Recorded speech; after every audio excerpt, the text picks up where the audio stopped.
My mother-in-law once said, "My son could have done so much better." And that was the last family holiday I ever hosted. It was Thanksgiving. I'd cooked for days. Roasted turkey, homemade stuffing, pies, polished glasses, ironed linens. Trevor's family arrived like royalty. Dolores, his mother, didn't even say hello before critiquing my centerpiece and rearranging it her way. I'd been married to her son for 7 years, and this was routine. She nitpicked, he stayed silent, and I swallowed it. Dinner was perfect. Everyone complimented the food. Then, Dolores brought up Trevor's promotion, the one he didn't get. She looked straight at me and said, "Maybe if you attended more company dinners instead of staying home." I reminded her our son was sick that week. She dismissed that with, "That's what babysitters are for."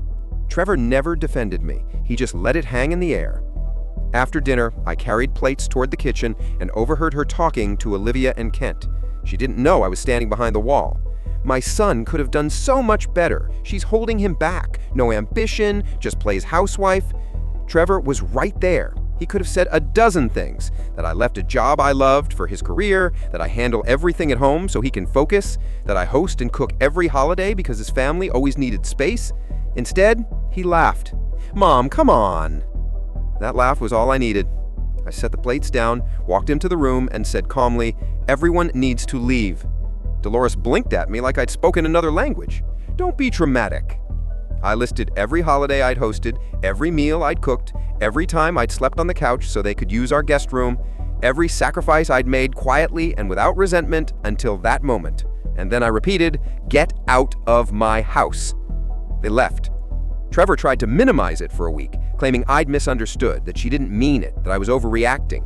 Dolores expected an apology. Instead, I filed for divorce. When Trevor's lawyer tried to argue about the house, I handed over years of proof, receipts, meal costs, holiday budgets, evidence that I had carried his family's comfort on my back. The settlement gave me the house. Last week, Dolores called to tell me Trevor's new fiancé has real connections and would be hosting Thanksgiving at her penthouse.